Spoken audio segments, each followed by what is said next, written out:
Should Christians participate in war? This is episode 84 of En Route.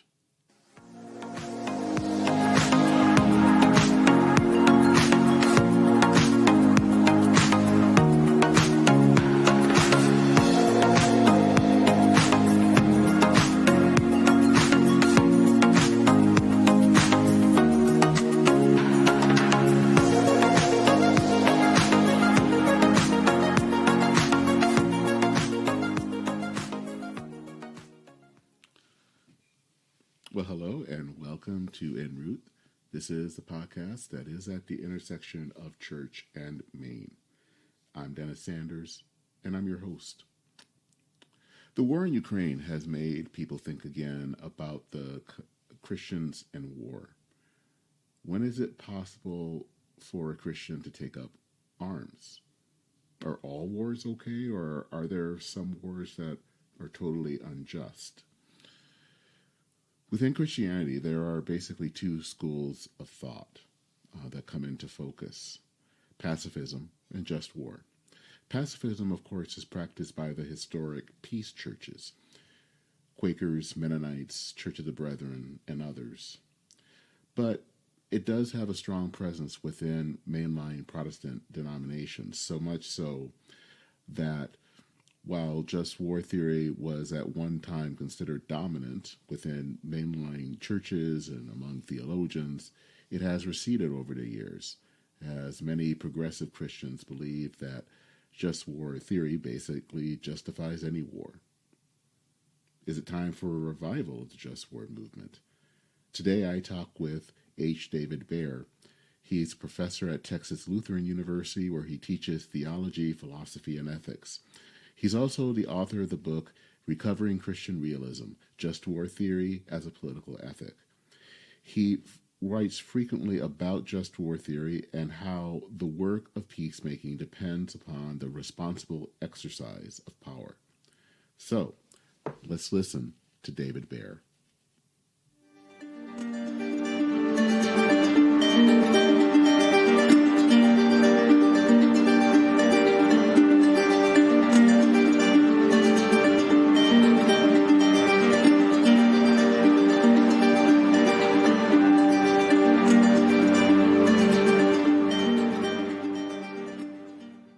Well, thank you for taking the time to join us this afternoon. I think I want to kind of start things off with just really the basics. How would you define just war theory?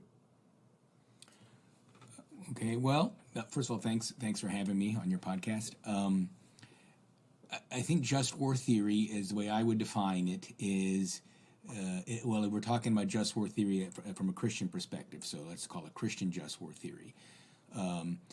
Christian just war theory is an attempt to make moral claims on the exercise of political power. So let's say that, so in other words, it's how do we, from a Christian perspective, we have a certain moral perspective, certain expectations that we'd like to see from government or the exercise of governmental power, force, and power. And the just war ethic is an expression, from a Christian point of view, of this desire to make a moral claim on the exercise of power. So it's a claim about how to exercise power and force, because we're talking about war, in a way that is compatible with a moral vision that's rooted in Christian understanding of the world.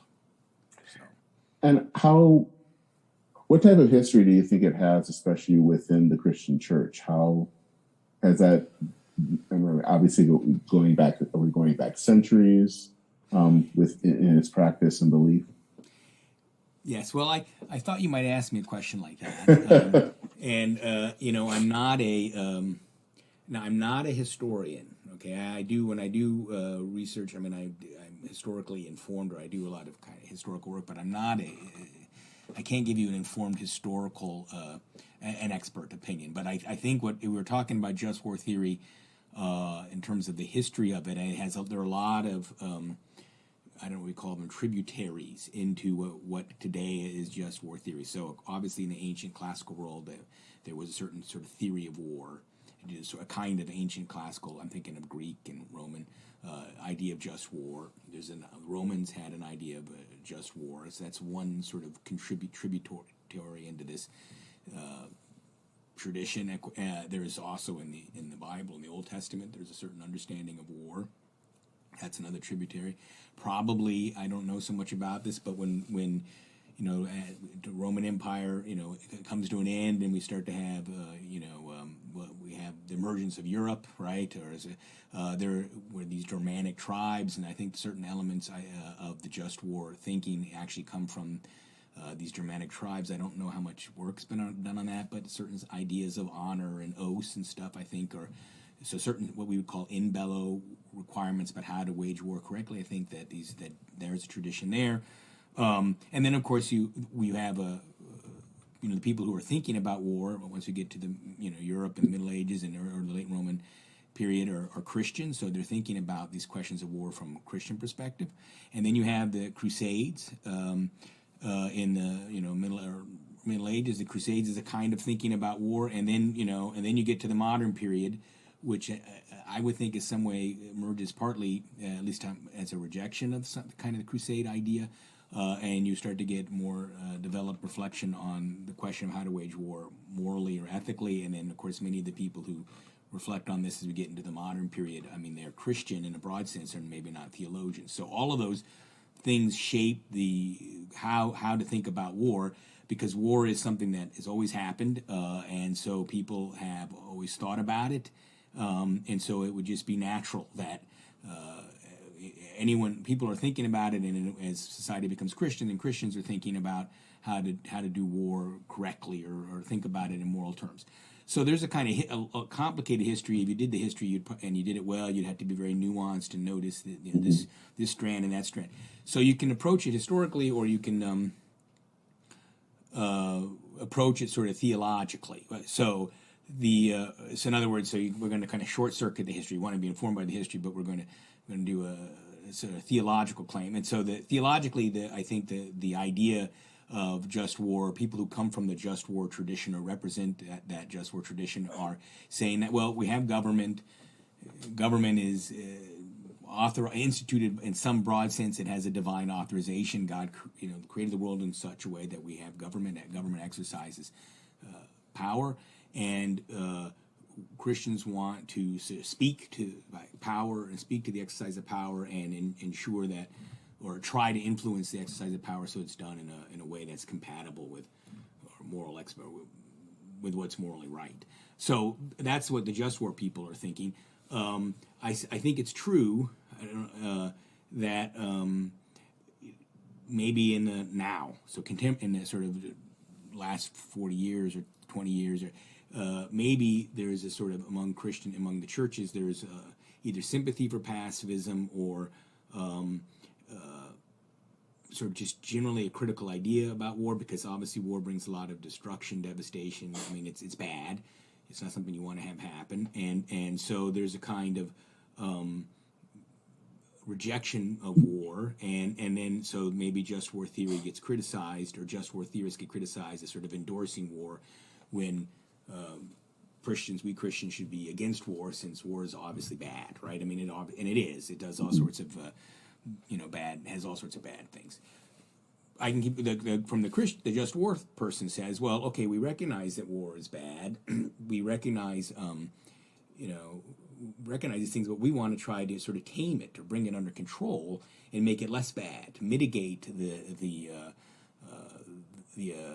negative effects of war. Of course, that we won't be completely successful, but the whole sort of idea of international law, or the international law of armed conflict, it's all about trying to mitigate and make war a rule-based activity, which will at least make it not as bad.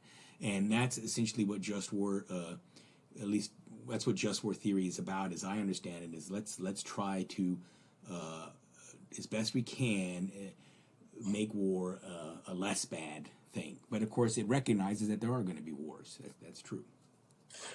So one of the things I've kind of learned in kind of reading up about this, and I think it's important that we don't normally think about with just war theory, is to see it as a way that leads, basically a way of peacemaking. Yes. I think normally people will say that this is just basically justifying war. And I think you offer really a way that this is actually leading towards peace. How would you explain that, or kind of define that? So that's right, because war wants to. We don't want to have war. We want to have fewer wars, and we want to make sure that when there are wars, wars lead to peace. So, just war thinking is about trying. I think that's the ultimate goal: is to try to establish a peace, and build a lasting peace. That's the goal. The way that the just war person thinks about peace is. This is the way I think about it. Okay, you say, well, if we look at the world, we see that there are, states that exercise power, that have interests. They represent their interests through the exercise of power. This leads to conflict, and conflict of power with power can create and produce war. Right. So if we want to have peace, we have to look for ways to mitigate the conflict of power with power, to regulate it so that we don't have, so we reduce the chance of outbreaks of war. So it's just there's a kind of, you can call it realism at the sort of core of this, is that, well, we know that there are states, we'll call them the states who exercise power that have their interest, and we know that there's a tendency of power to conflict with power. And if we want to create peace, we have to try to construct an order, sort of an international order, or that will reduce the friction, okay, that emerges from the conflict of power with power. And if we can do that and we can manage it, then we will be more likely to create a peace. It won't be a heavenly peace. It won't be ideal. It'll still be defective in many ways. But we want to try to mitigate and control these kind of conflicts to really avoid war. And whenever there is a war, in some sense, the outbreak of war reflects a breakdown in the existing order, the existing international order. Something's gotten wrong. And so the point of war, one of the points of war in the long term is to try to fix whatever has caused this outbreak, this breakdown of the international order, and create a condition where it won't happen again, or that the likelihood that it will happen is less. Right? So one of the sort of classic just war criterion is the criterion of just intention. Just intention. Well, there's various ways of interpreting what it means, but just intention, in the broad sense, is about the intention of war is to establish a peace, establish a just and lasting peace. So you have to fight a war with a just intention, and that means you're not supposed to just go out and blow things up and just wreak havoc. Okay, you're supposed to exercise force. You're supposed to conduct war in a way that will lead to a political solution by play. So the war will no longer will stop, and there will be some sort of order constructed at the other side of the war that will be peace, right? So, do you feel that just war theory has, in some ways, fallen out of favor within the church over the last few decades? Well, it depends on who you ask. So, there are. Maybe it has, and maybe if you look at more sort of official church pronouncements or from church leadership, and say that it may have a kind of, it's not. Yeah, it's maybe kind of fallen out of favor. There are plenty of Christian theologians who are strong advocates of just war thinking, so I don't think it's really fallen out of favor. It depends on who you ask. There are the schools that like it. I do think that probably there isn't really a lot. I think if we're thinking maybe of the sort of official church pronouncements or the general attitude, maybe within churches, church leaders and so forth, there isn't really there isn't such a deep understanding of the nuances and the richness of the just war tradition. It's as if some people think that, of course I'm speaking for the other side, so but it's as if some people think that if you are prepared to consider the possibility of war, and if you think that sometimes power will be exercised in ways that involves unpleasantness or inflict harm and so forth, well, then you're just like a warmonger or something like this. And so I think that's not a fair understanding of what the just war tradition is about, and it's not a fair understanding of what people who represent the just war tradition are thinking. People who represent the just war tradition are, as I understand it, are trying to think about how to create a better world, a world in which there is peace and stability. But they think about this on accepting the basic premise that there is such a thing as political power.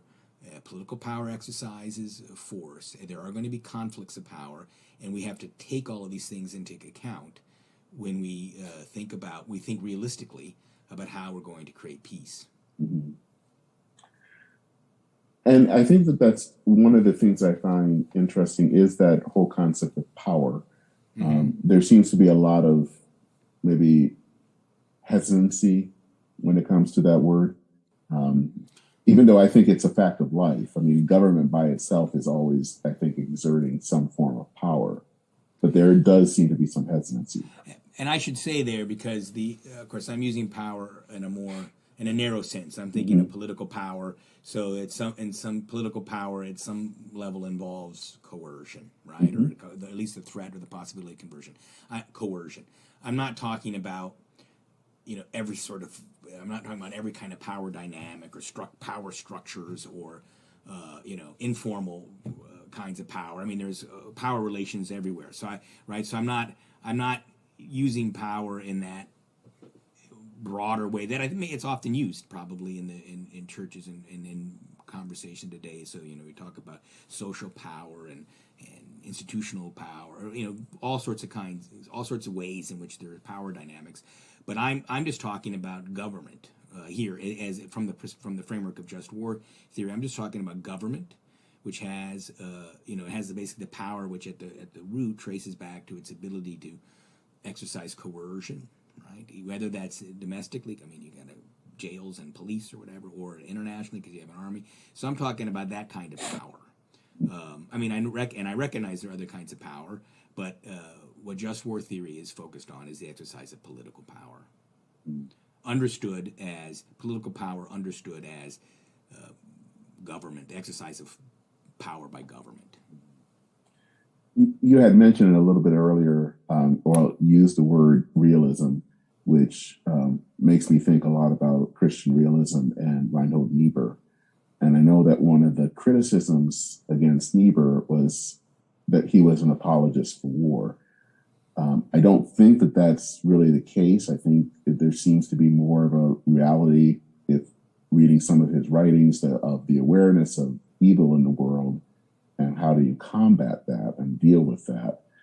But how do you kind of help people to understand what realism is about, that it's not necessarily that you just want to go off and have war all the time, but it's really an understanding of the world as it is, and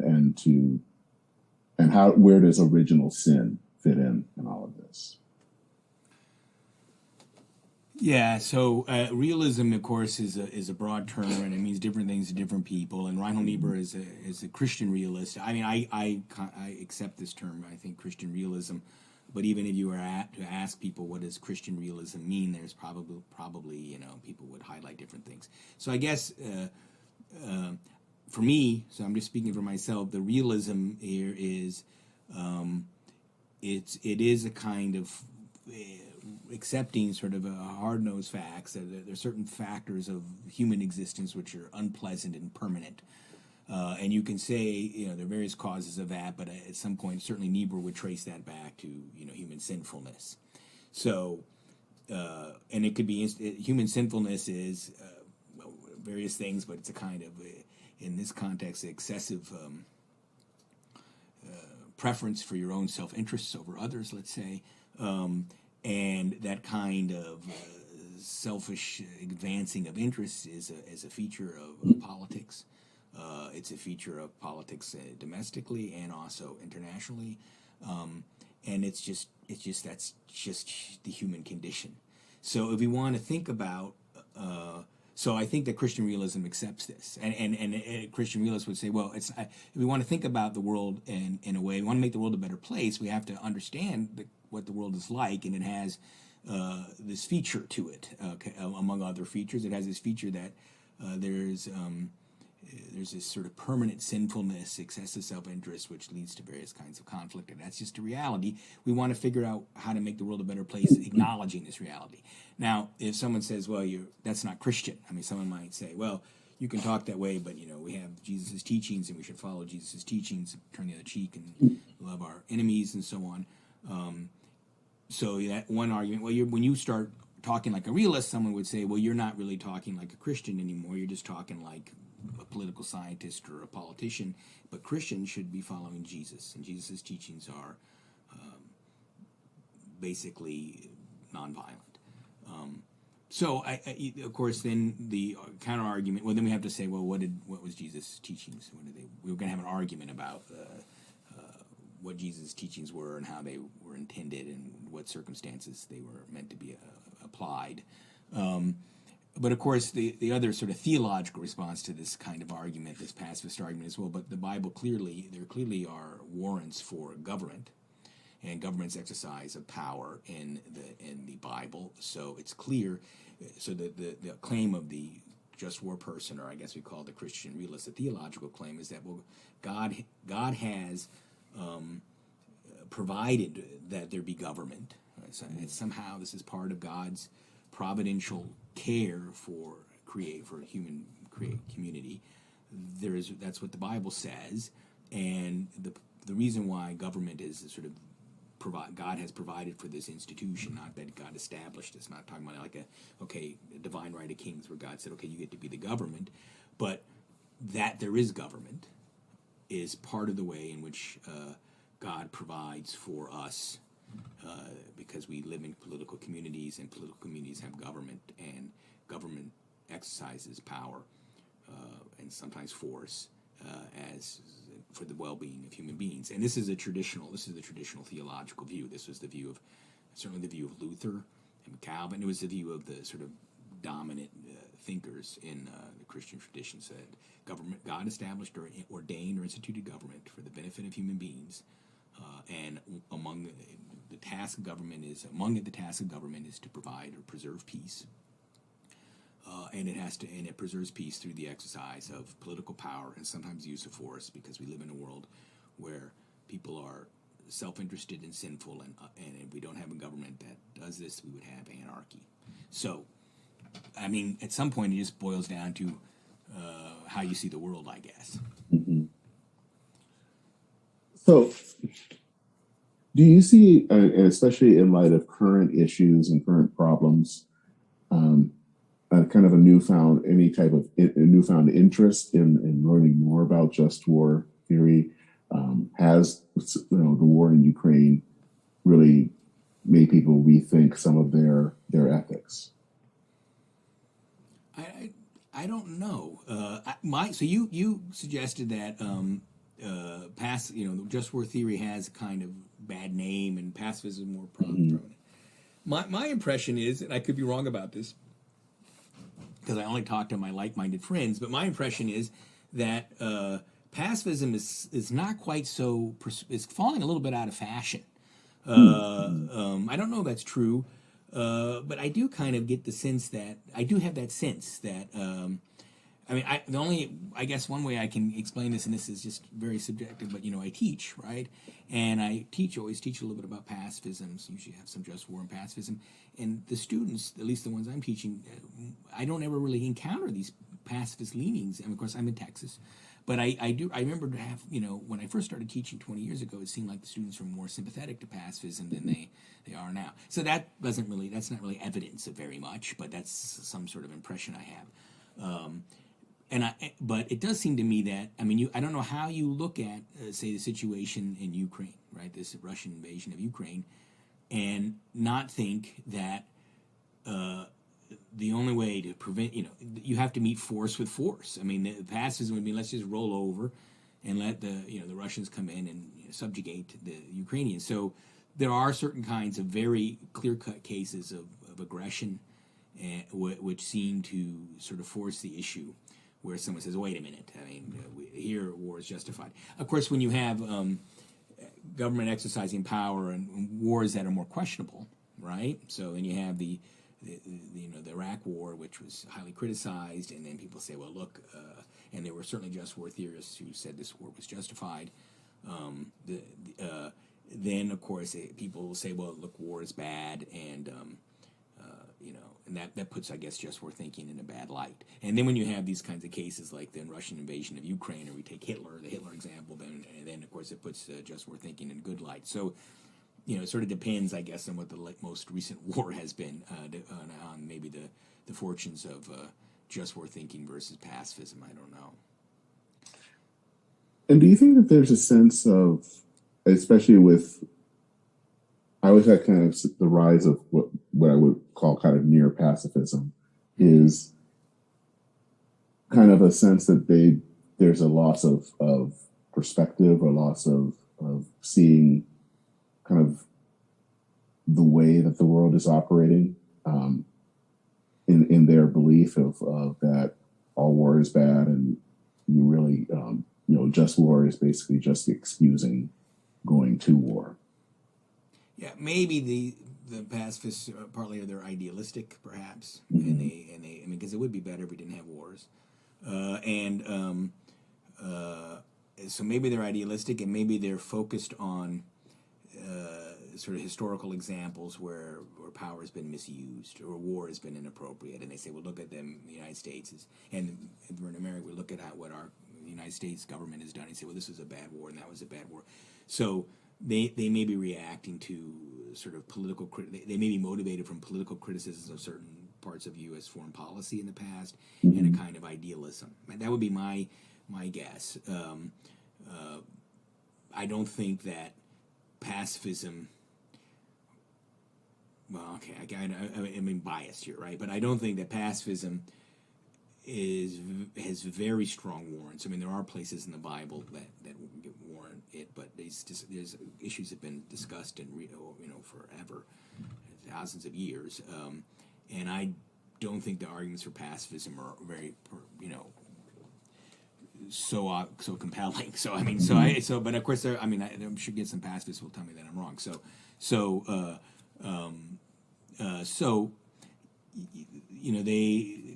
They read certain parts of the Bible and they give prominence to those, and they don't give prominence to other parts of the Bible. I suppose we just war theorists do the same thing, only we look at different passages of the Bible, and they come to a conclusion and it matches their sort of political judgments of maybe U.S. foreign policy. I don't know. I'm not being fair to them. So. Well, I mean, one of the things that, as I think you said earlier, is people will take some of Jesus' teachings, so loving your enemies or forgiving, and saying that this is the way that we should go. How would a just war theorist look at that? Look at what does it mean to love your enemies under just war theory?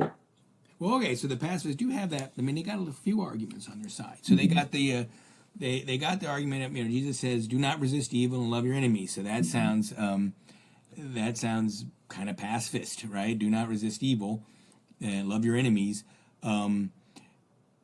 So they really go with that, and the Sermon on the Mount and that's sort of the cornerstone of their approach.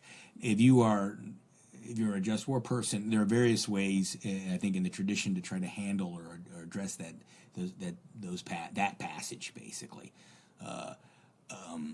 The sort of the Lutheran way is to say that what Jesus is commanding there is love of neighbor. And that love of neighbor is a sort of radical love of the neighbor, which puts the neighbor in front of the self, right? Which is, in the ideal form, it's selfless concern for the neighbor. And so that kind of concern for the neighbor, that kind of selfless concern for the neighbor does mean perhaps that in certain kinds of direct conflicts, one will subordinate one's interests or suppress one's interests, okay, rather than harm even an unjust aggressor, because somehow that's loving the neighbor means really sometimes just suppressing your own interests. So okay, there's a kind of peaceableness there. I mean, there's a kind of love of the neighbor, and also sort of refusal to judge. I think so. We're not going to judge the case. I'm just going to be like Jesus and represent this peaceable approach, even to someone who's treating me unfairly. So that okay. But then there's this is kind of the basic Lutheran approach but then the question here is, what about when the lines of responsibility are more complex or more complicated than just you and the aggressor? What if there's this famous essay by Paul Ramsey, and I think he's got it as example from somebody else, but I can't remember. But in Paul Ramsey's book, Basic Christian Ethics, I think he says, well, okay, let's take the story of the Good Samaritan and the Good Samaritan. Well, what would have been the right thing for the Good Samaritan to do if he had happened on the road right while the traveler was being beaten up? Should he have waited for the traveler to be finished, get beaten up, and then go and help him, take him to the end, or would it be more loving for the Good Samaritan to intervene and stop the harm?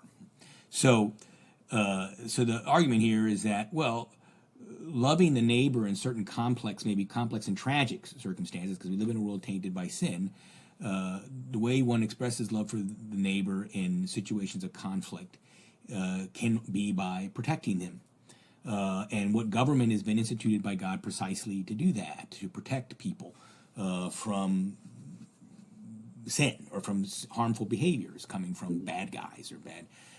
That's what government is there for. That's an expression of God's love for humanity and the people in government who, at least in an ideal conceptual sense, the ones who exercise power and force to protect the innocent from unjustified harm are showing love, right, for the innocent, right? And the necessity of this is because of the tragic condition. Human beings are tainted by sin. We live in a broken, sinful world, and then we need unfortunately, the expression of love in that kind of world will sometimes involve friction and resisting evildoers. But it's the task of government to do that. So, and that's what God has provided. So when Jesus says turn the other cheek, he wasn't talking to a magistrate, right? He was someone who had a governmental office. He was talking to us in circumstances where we don't have that kind of responsibility, right? So what Luther would say is that, I mean, maybe Luther's not right, but I like him. So Luther would say that God has this sort of command to love the neighbor, and the way that love of neighbor expresses itself will differ depending on in different circumstances. So in some circumstances, love of neighbor will mean a kind of non-resistance. Okay, and that's what Jesus is showing us in the Sermon on the Mount. But there are other circumstances and contexts where love of neighbor will mean acting to protect people who are vulnerable, and I think that we would all accept that. So the question would be then, well, does our responsibility to protect of our love of neighbor or express itself through government to protect the innocent? Are we allowed to go so far as to even use force or lethal force to protect the innocent? And the just war person says yes, and so here it even says in the Bible you can do that. And the pacifist says no, you can't use lethal force to protect. You could do other things. You could try to distract them or interpose yourself or something, just to distract the aggressor, or you could do something, but you can't use lethal force because Jesus has these commandments about turning the other cheek. So the just war person interprets the application of that passage differently.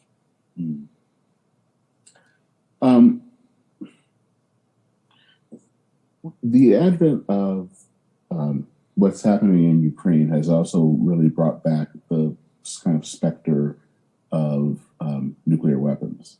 And Vladimir Putin has talked a lot about using tactical nukes at some point,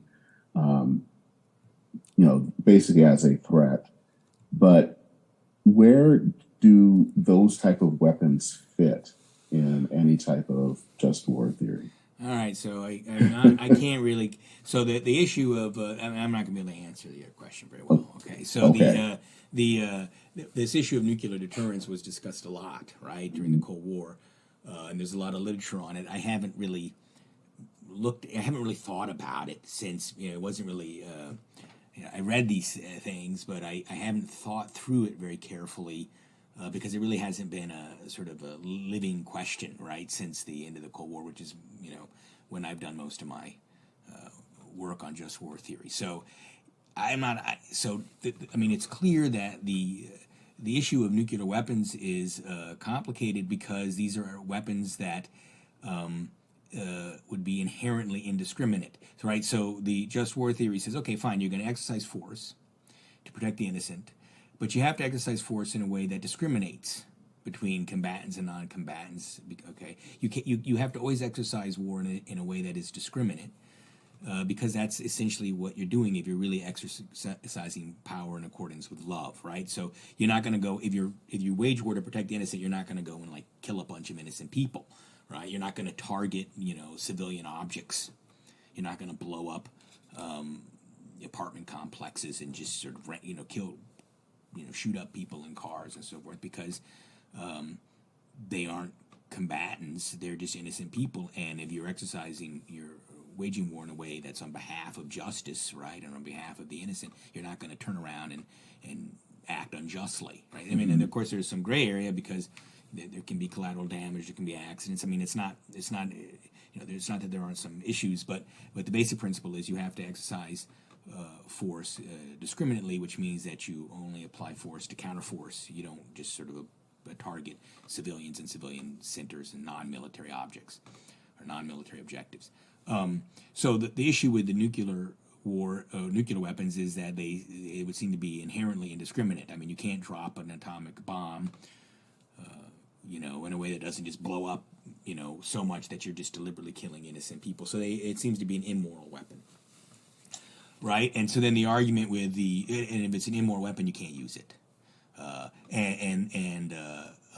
That's basically, I think, we don't really want to use nuclear weapons because, I mean, there may be other reasons, but because they're inherently indiscriminate, they can't be used in a moral way. So then the issue becomes, but what happens the question becomes, what happens if you have an opponent, an enemy, who says that he's going to use nuclear weapons, right? And you want to deter him from using the nuclear weapons. And can you deter that enemy without yourself threatening to use nuclear weapons? And then you're basically threatening to do something that is immoral, since the use of and so you, in a sense, you're using an evil means, or you're threatening to do something that's immoral. Of course, you don't want to use them, but you have to have a credible threat that you'll do something that's immoral to prevent the other side from doing something that's immoral. But you shouldn't really be threatening to do something immoral either if you are following just war criteria, right? So there's the problem. Is it would seem that, and I haven't thought through it enough, right? So the problem here is that if you threaten to use, you shouldn't use nuclear weapons, but if you threaten to use them, you've already sort of made a mistake, a moral mistake. And yet, if you don't communicate that you're willing to use nuclear weapons, then you may increase the probability that somebody else will use them. So it's that's a tough moral quandary there. I can't. I haven't thought through it enough, honestly. I should. I just don't. I don't know how to think through it. I haven't thought through it. Other people have, but I just. So that's the best I can do for you. No, and I understand that. I'm just wondering because that has factored so much in this current crisis, and that also then brings up questions about deterrence. Does deterrence fit into all of this? And I don't expect you to answer that. Yeah, well, so right. I mean, so I don't know what as far as I know. So the Russians do. They have they have conventional nuclear weapons. I suppose in theory, don't know enough of military that you could do it in a way that someplace you could fire one in where there's no people because whatever, and you might not kill any civilians. I don't know. So maybe you could use it in a discriminate way, but it still kind of crosses a threshold that we don't want to cross because we don't want to be using nuclear weapons. So, yeah. So, well, I'm not really saying anything. So deterrence. I mean, in theory, you could just say, well, okay, if you do this, Russia, we're gonna bomb. We know where you're hiding, Putin, and we'll blow up whatever the bunker where you're at. Yeah, I don't know. I don't know what to say about that. I do think that my thought would be that if one simply acquiesces in the face of a sort of terrorist threat, or going to do something, then you are creating a situation where anyone who has those nuclear weapons can get away with whatever they want by threatening. So I don't know how I would think through it, but I would probably think I'd be inclined to arrive at a conclusion that there's some legitimate way to threaten retaliation, just because I don't know how, in my mind, I don't see how else you can credibly deter or deal with that threat. So, but I can't give you a very well-reasoned moral argument. That's okay. How do you see yourself in service to the wider church as a just war theorist? How do you feel that you can connect with a local congregation, let's say? Well, I don't know. Haven't found that in the. I suppose that I haven't found that in my local in Texas. I don't think that there's a lot of issue with in the congregations. They're not really concerned about the question of, like, can you be a soldier or can you go to war or something. So probably the way I would do it, or I should do it, would be, I think probably in that context might be to just talk about the idea, well, there is a Christian teaching which says that, there are limits to the way that you can wage a war, right? There are moral limits, and we should be thinking about that also. So we shouldn't just go along with anything. We should be aware, at least from a Christian perspective, that there's actually a way of thinking about war in a limited and as a limited activity. So don't accept everything. So I guess in that context, maybe just instructing people in just war theory, or this idea, is a way of helping them to think about the idea that there are limits and rules to the conduct of war. And in my experience, that people don't usually, they say, well, those are rules. I mean, people are always skeptical of the idea that you can actually make war a rule-based exercise, in my experience when I've talked about it. But I think so that would be the emphasis, the right way to emphasizing it in a congregation. I suppose if you were, so I think in a local context, that's the direction. But I guess that just illustrates it's always a matter of context. It depends who you're talking to, and what kind of argument you're having. So maybe if I was in a group of theologians, I'd be the belligerent person. And maybe if I was doing a study group in a congregation, I'd be the peacenik. Mm-hmm. So. Does this have any warrant to people who are, let's say, in the military? Oh yeah, it does. Yeah, sure. I assume they should study this. They need to know this, and then I mean, the rules of war are in there. I don't know how well they're taught, but I do think they're definitely taught about the rules of war in the manuals that they handbooks that they get, and then they're when they go into battle, they're told that these are the rules of engagement. I mean, since I'm not a military person, I'm not the best person to comment on what exactly is going on, but I certainly know that they are taught this stuff, and they are taught just war principles, and that's important, because then the soldiers should know, well, I shouldn't be doing this. I mean, then the soldiers they'll be better, more disciplined. Of course, that stuff will break down in battle and so forth, but the training people in the rules of war, I think, is at the level of the soldiers is important, because it means that it increases the chances that the soldiers will act in a disciplined way. So. Someone that I believe reviewed your book talked about kind of just war theory and all of that as discipleship. How would you see this as discipleship? Well, I don't know which review that was. If you are a soldier, okay, then if you're Christian, then you want to be thinking about, you want to be thinking about how can you be a soldier in a way that's sort of faithful, right? So that would be a kind of discipleship. Or you want to make sure that you would want to hope that you would incorporate some sense of discipleship into your office of being a soldier. If you're just someone like me, just a professor, just sitting at a desk,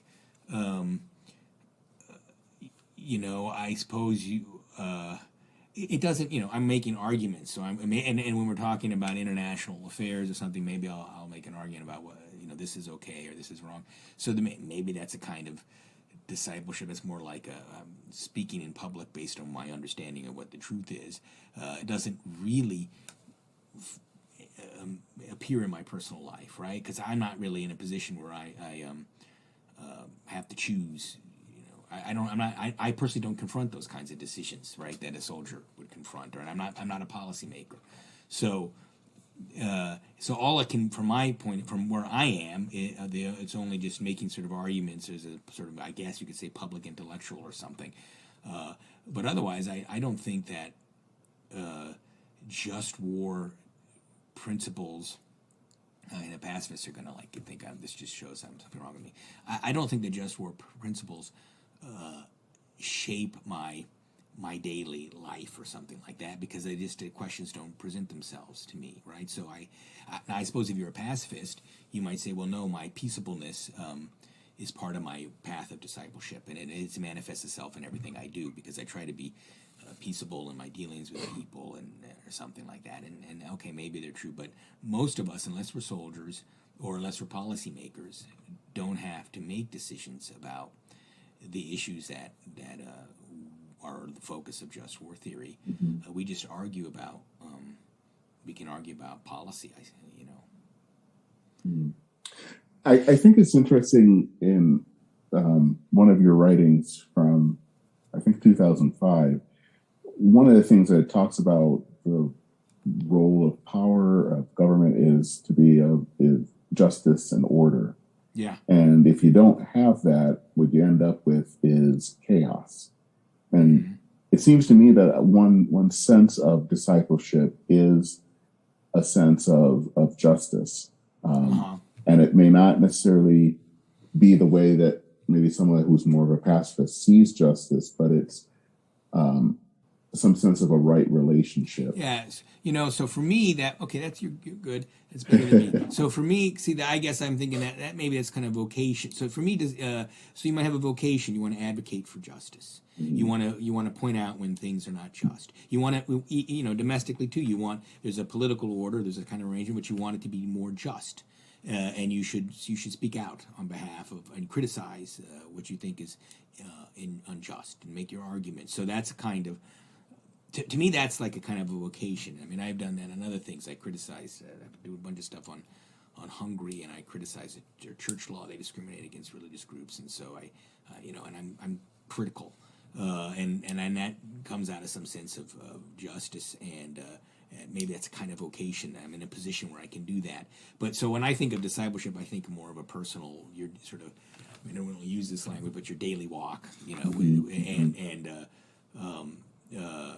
your daily walk with Jesus, and how are you following Jesus in your daily life, and somehow in my mind it's just more like everyday types of things. But of course we should care about the world, and we should care about justice, and we should criticize injustice, and we should speak out on behalf of justice. So I guess that grows out of you could say that grows out of a sense of discipleship. Mm-hmm. I think you could say that. Yeah, sure. I think earlier you were talking about how you think things have changed, where maybe years ago people leaned more towards kind of pacifism, and now that's kind of changing.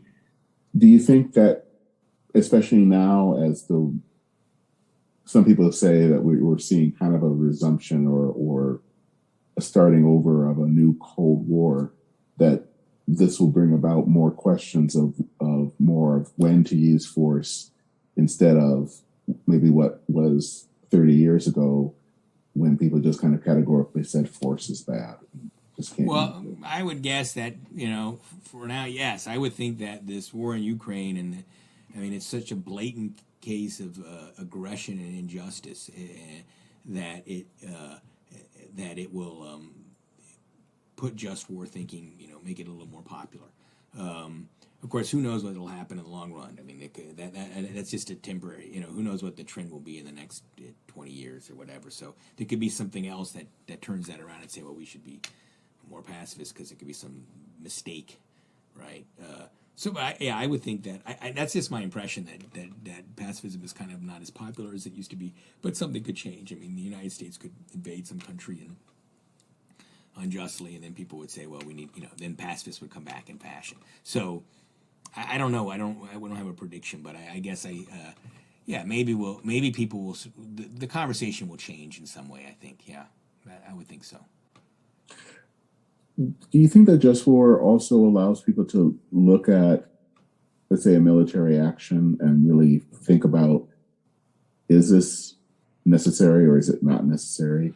Because I think for me, several years ago, around the time of the Iraq War, there were times that I believed that, let's say when we went into Afghanistan, that I thought that was justified.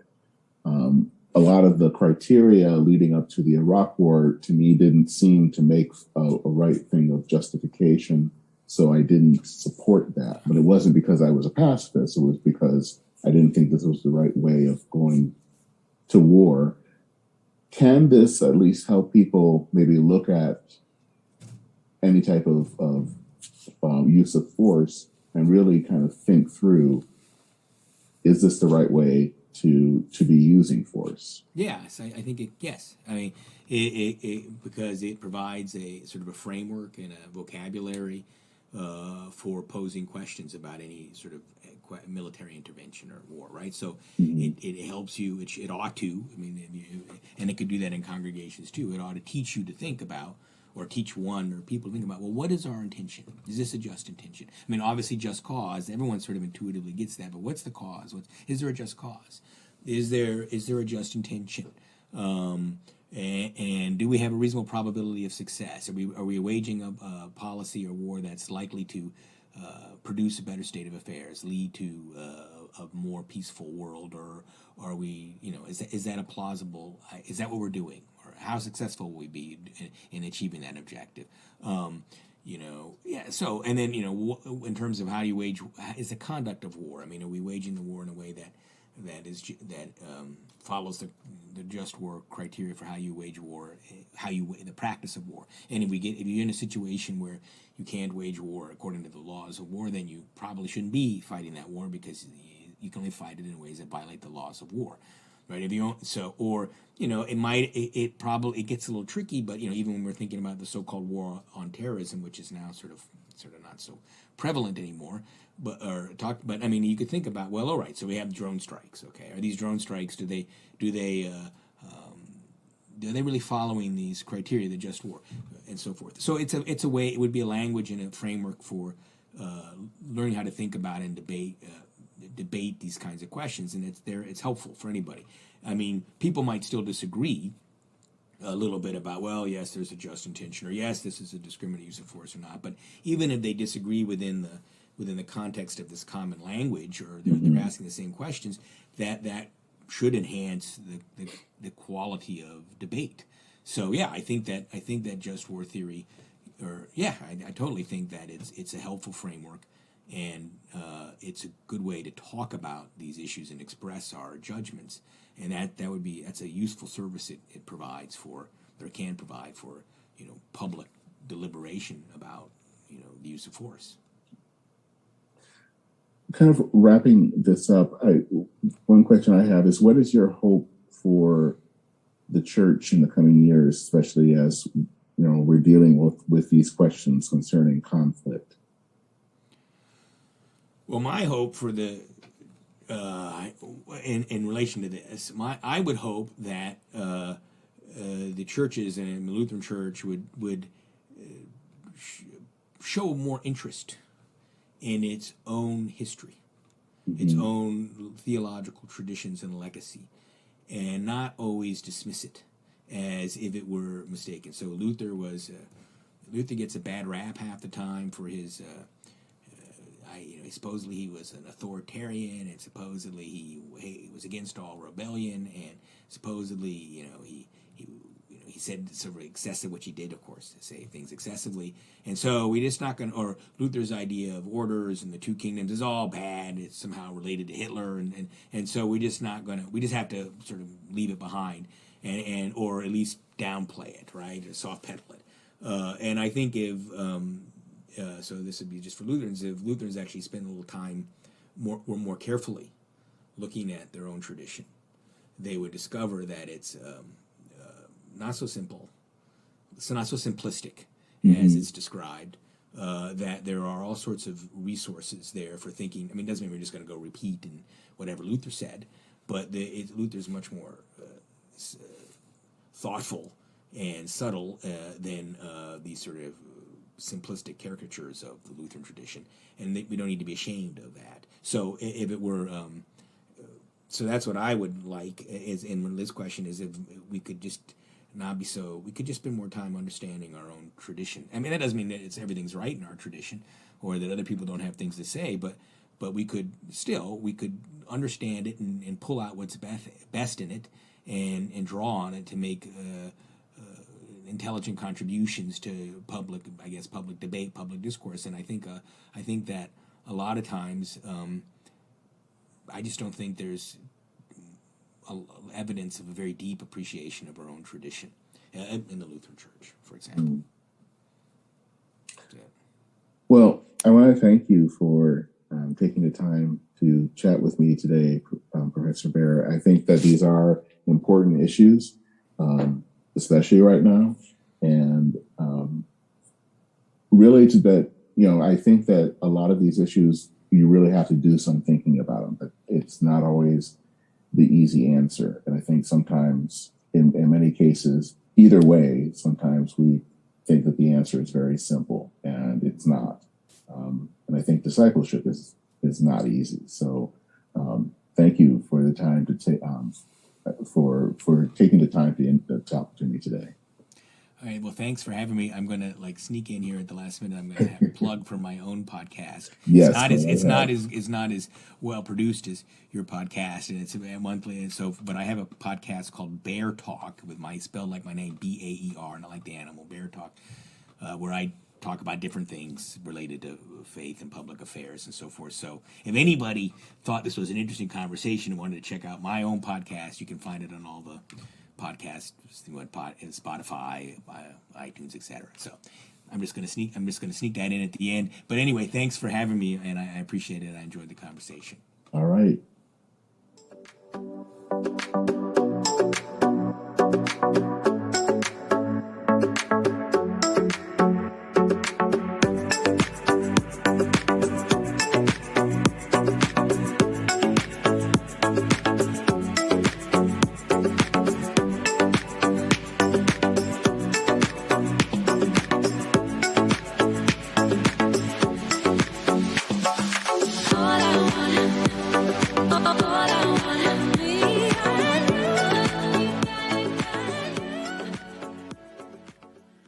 So I do want to thank David Baer for coming on, and I hope that this was a helpful episode for you. Now, as I've said in a recent episode, I'm trying to only close with one call to action, but for this episode, I'm breaking the rule a little bit. There actually will be two. So the first one is to please leave a review on your favorite podcast app. When you leave a review or a rating, you allow those magical algorithms to make it easier to find this podcast. So if you listen to this podcast and like it, leave a review. The second thing is, I'd like to get your opinion.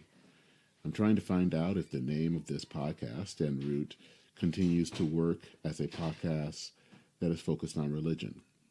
When people think about En Route, do they think about a podcast on religion? So, do you like it? Do you not like it? If so, let me know by dropping a line at reverendpodcast, all one word, @gmail.com.